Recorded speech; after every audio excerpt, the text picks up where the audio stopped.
Bonjour à vous. Premier épisode de l'année 2026. Alors, je vous souhaite bien évidemment une excellente année 2026. Je vous envoie tous mes vœux de bonne année, de santé et d'amour. J'espère que vous avez passé des bonnes fêtes de fin d'année et que ça n'a pas été trop lourd, ou en tout cas que la joie d'être entouré par vos familles, pour ceux qui étaient en famille, a fait du bien. Donc, premier épisode pour vous parler de ces énergies 2026. Parce que 2026, c'est quand même une année charnière de bascule qui va pas du tout ressembler à 2025, même si elle est dans la continuité, mais on est vraiment sur des grands changements qui vont venir au niveau astrologique et qui vont euh, colorer, si je puis dire, euh, au niveau collectif, tout du moins cette année, et tout ce qui pourrait se passer. Et donc, c'est vraiment des clés de lecture que je souhaitais vous apporter aujourd'hui pour avancer avec plus de conscience, de souplesse et de confiance dans cette nouvelle année. Alors, première grille de lecture, c'est au niveau astrologique. C'est vraiment une année de grands virages. Euh, Pourquoi c'est une année majeure en astrologie? Ben, tout simplement parce que quasi toutes les planètes lentes qui parlent de cycle collectif, de changement profond et durable, changent de signe. Et ça, au niveau astrologique, c'est vraiment jamais anodin. Alors, il y a différentes planètes dans le système solaire, et il y a des planètes rapides qui vont changer de cycle très rapidement et de signe, qui vont faire le tour du zodiaque assez rapidement. C'est Mercure, Mars, Vénus et la Lune, qui est un satellite. Et après, les planètes lentes, c'est Neptune, Saturne, Uranus, Jupiter et Pluton. Donc là, cette année, il y avait vraiment des grands changements au niveau de ces planètes lentes, parce qu'elles vont quasiment toutes changer de signe. Donc, à commencer par Neptune, qui va quitter les Poissons et entrer en Bélier le 26 janvier. Donc, c'est vraiment, ça va être très, très prochainement. Et c'est un petit peu la signature de la fin des illusions et l'éveil par l'action. C'est-à-dire que elle va quitter son signe de prédilection qui était les poissons. Et il faut savoir que Neptune, c'est la planète des idéaux, des croyances, de la spiritualité, de tout ce qui peut être attrait aux illusions, aux désillusions. Et le fait d'entrer en bélier, eh ben, Neptune, ça va un petit peu nous confronter à nos rêves et comment surtout les concrétiser. C'est tu ne peux plus rêver sans agir. Désormais, on va être invité à incarner notre spiritualité. Nos idéaux doivent se traduire vraiment concrètement dans la matière, et pour ça, il faut passer à l'action. Au niveau des enjeux collectifs, ça peut signifier que ce serait la fin des sauveurs, par exemple, de ces dictates ou de ces postures de sauveurs qu'on peut avoir au niveau collectif. La fin de discours creux et vraiment retrouver une place forte de ce qu'on donne à l'authenticité et à l'alignement. Au niveau des enjeux personnels, ça signifie que on va être invité à vivre notre vérité plutôt que la pensée, à oser être pionnier de notre propre voie, de notre propre vie, et à faire des choix alignés, même s'ils sont inconfortables. Ensuite, l'autre planète lente qui change de signe, c'est Saturne, qui également va rentrer en bélier le 13 février. Et ça signifie reconstruire sur de nouvelles bases. Saturne, c'est la planète qui parle de structure, de responsabilité, de maturité. Et le fait qu'elle rentre en bélier, qui est un signe d'action, d'identité, un peu impulsif aussi, mais plein de courage, eh bien, on va être dans une phase où il va falloir agir, prendre position et oser exister. Mais attention également de ne pas être dans une action impulsive, mais plutôt responsable. c'est-à-dire ne plus agir pour fuir, mais d'agir en conscience et d'être responsable de nos choix.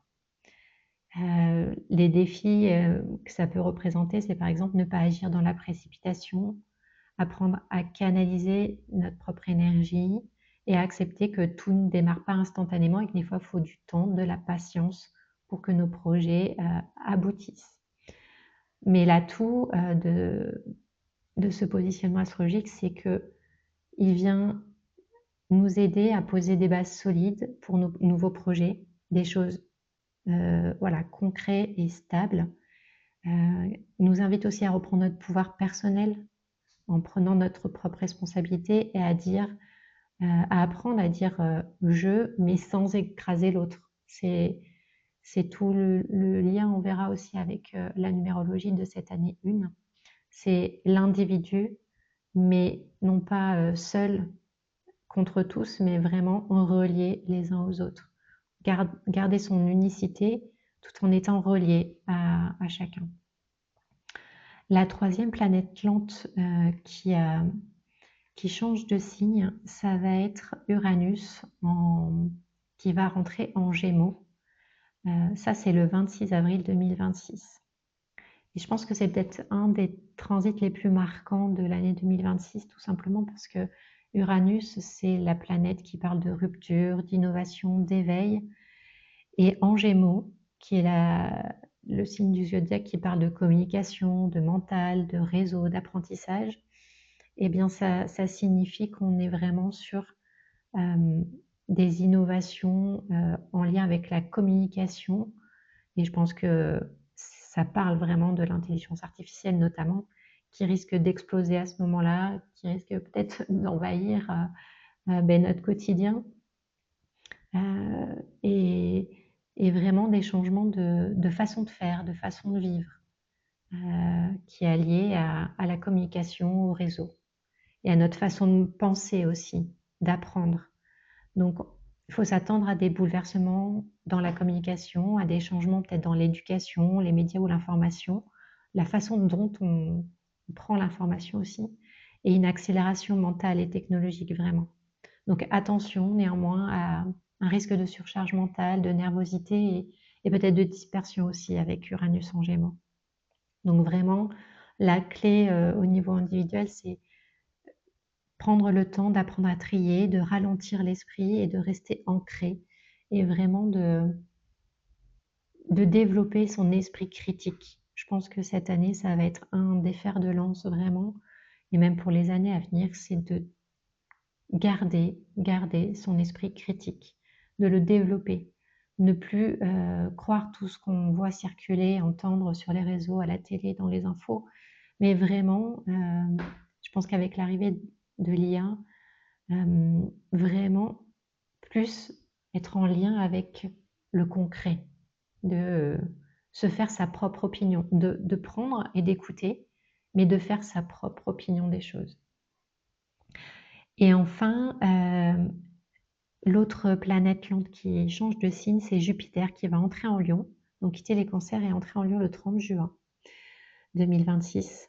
Et Jupiter, c'est la planète de l'expansion, de la confiance. Et c'est le signe du Lion qui est le signe du rayonnement, de la confiance. Ben, vraiment, ça vient doubler un petit peu le bénéfice de Jupiter. Et c'est vraiment après ces années d'introspection là en cancer où on venait travailler l'émotionnel, là le cœur va vouloir rayonner à nouveau. Et Jupiter en Lion va nous inviter à reprendre confiance, à exprimer notre créativité, à oser être visible et à incarner vraiment notre leadership personnel. Attention néanmoins, bien évidemment, aux excès, à l'ego et aux besoins de reconnaissance extérieure qui peuvent être voilà, limitants ou en tout cas biaiser toutes nos évolutions. Donc là, tout, c'est vraiment une reconnexion profonde à ce feu intérieur, à cette légitimité d'être soi, sans non plus dépendre du regard extérieur. Et bien évidemment, la dernière planète lente, c'est Pluton, qui elle est déjà en Verseau depuis 2 ans et va continuer encore pendant 18 ans à peu près à être en Verseau. C'est vraiment en toile de fond permanente là, Pluton poursuit son travail en Verseau et ça parle de transformation des systèmes au niveau social, au niveau technologique et communautaire. Euh, on est vraiment sur un monde qui change. C'est plus le monde d'avant et ce sera plus jamais exactement celui d'après. Donc voilà au niveau astrologique, hein, de ce que je pouvais un petit peu vous traduire des grands changements planétaires qui vont avoir lieu. Et tout ça là, vient un petit peu en résonance avec au niveau numérologique 2026 qui est une année 1. Quand je fais 2 plus 2 plus 6, je tombe à 10 et que je réduis à 1. Donc c'est vraiment l'année d'un renouveau, d'un nouvel élan, du premier pas. C'est une année où on est censé construire un nouveau cycle de 9 années. On vient d'en quitter en 2025 un cycle de 9 ans et là on repart sur un nouveau cycle de 9 ans. Donc des nouveaux commencements, une impulsion vraiment de nouvel élan. Ce n'est pas encore une année de résultats, mais où on vient vraiment semer des graines. C'est un atout vraiment pour créer, lancer de nouvelles idées, de nouveaux projets, avoir de nouveaux désirs, un regain d'élan. C'est une année parfaite pour lancer quelque chose ou changer de direction ou poser une intention claire pour ces 9 prochaines années. Après, le défi, en tout cas les enjeux, c'est aussi de ne pas s'isoler, ne pas rester dans la solitude parce que le 1, c'est aussi le jeu, l'unité. Et parfois, il peut s'isoler, être dans la solitude, avoir des doutes, avoir peur de se tromper, être impatient. Donc, c'est une année qui demande du courage. On ne sait pas encore où on va, mais on y va quand même. Donc, faites-vous confiance et vraiment, pour vous en servir au quotidien, ce que je peux vous conseiller, c'est d'écouter vos élans profonds, oser dire oui à l'inconnu, accepter d'apprendre en même temps que vous avancez, en marchant, si je puis dire, et ne cherchez pas la validation extérieure. C'est ça ce que signifie une année 1, c'est vraiment un nouveau départ à construire qui permet de venir initier sans vouloir vraiment maîtriser, mais commencer à planter des graines. Voilà, c'est vraiment ça l'année 1. Au niveau de l'astrologie chinoise, 2026, c'est l'année du cheval de feu. Et ça vient encore, mais je pense que comme toutes les grilles de lecture que je peux vous proposer, hein, l'astrologie, la numérologie et d'autres aspects énergétiques, on voit bien que tout se recoupe à un moment donné. Donc, c'est pas des affirmations hein, que je vous propose, c'est vraiment, comme je disais, des grilles de lecture pour vous aider. Vous y croyez, tant mieux. Vous y croyez pas, pas de souci. C'est OK aussi. Ça, c'est juste des outils que je souhaite mettre à votre disposition. Donc, pour revenir à cette année du cheval de feu, faut savoir que le cheval symbolise en astrologie chinoise le mouvement, la liberté, l'indépendance, mais aussi la rapidité. Et le feu, il va venir amplifier la passion, l'intensité, l'impulsivité. Donc c'est vraiment une année qui ne supporte pas l'immobilisme. On va vraiment être poussé à être dans l'action.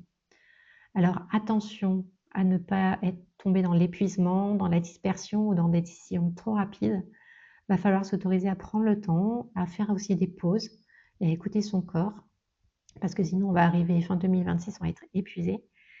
Mais les enjeux, c'est vraiment ce besoin de liberté qui va être accru, le rejet de contraintes parfois inutiles et vraiment ce désir d'expansion qui va se faire ressentir. Donc vraiment, la clé, c'est avancer vite, oui, mais en conscience. Vraiment, c'est ce que signifie l'année du cheval de feu.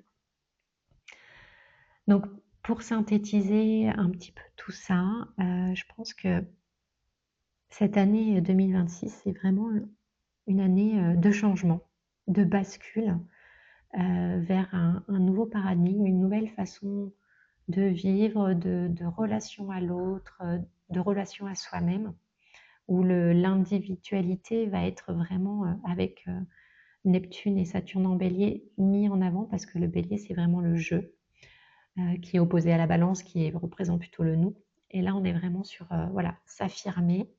Mais l'enjeu, ça va être de s'affirmer tout en étant en paix avec l'autre, avec soi-même, sans vouloir écraser. Donc attention aussi à l'ego. Et tous ces changements vont vraiment nous inviter à être flexibles et adaptables. Je pense que les maîtres mots de cette année, pour la vivre au mieux, ça va être de savoir s'adapter à tous ces changements qui s'annoncent. C'est une année où les anciens repères ne vont plus forcément fonctionner, où nos certitudes vont se fissurer. Le changement, lui, est vraiment inévitable. Il peut être à la fois doux, mais aussi parfois bousculant. Donc, si j'ai des clés pour vous conseiller comment la vivre au mieux, c'est d'accepter de ne pas tout maîtriser, tout simplement.